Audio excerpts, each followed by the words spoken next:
ഈ പ്രവാസികളുടെ കല്യാണക്കാരി ഉണ്ടല്ലോ, അതുപോലെ എടങ്ങേറുള്ള മറ്റൊരു സംഭവം ഉണ്ടാവില്ല പ്രവാസിക്ക്. അത് അറേഞ്ച്ഡ് മാരേജ് കൂടി ആണെങ്കിൽ പറയാൻ വേണ്ട.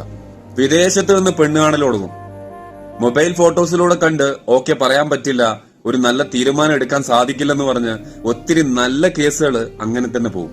പിന്നെ ബന്ധുക്കളും വീട്ടുകാരും ബ്രോക്കറും പറച്ചിൽ തുടങ്ങും, ഒരു 3 മാസത്തിന് നിന്നെ നാട്ടിൽ കിട്ടിയ ഇപ്പൊ ശരിയാക്കി തരാന്ന്. അങ്ങനെ ആ വാക്കും കേട്ട് അവൻ ലീവിനെത്തും ഒരു 4 മാസത്തിന്. പെണ്ണ് വാതൊക്കെ വന്ന് നിൽക്കുന്നുണ്ടെന്നും പറഞ്ഞ് പെടഞ്ഞു കുത്തി വരാൻ പറഞ്ഞ ബ്രോക്കറേയും പിന്നെ കാണൂല. ഫോട്ടോസിലൂടെ അല്ലാതെ നേരിട്ട് കണ്ടാലേ അങ്ങോട്ട് പറ്റുള്ളൂ എന്ന് പറഞ്ഞ പെൺകുട്ടികളെയും പിന്നെ കാണൂല. അങ്ങനെ ഞായറാഴ്ച ആവട്ടെ തിങ്കളാഴ്ച ആവട്ടെ എന്നും പറഞ്ഞ് ബ്രോക്കർ തീർക്കും 2 മാസം. പിന്നുള്ള 2 മാസം അതിൽ 3-ാമത്തെ മാസം കുടുംബക്കാരൊരു സ്പെഷ്യൽ തിരച്ചിലുണ്ട്.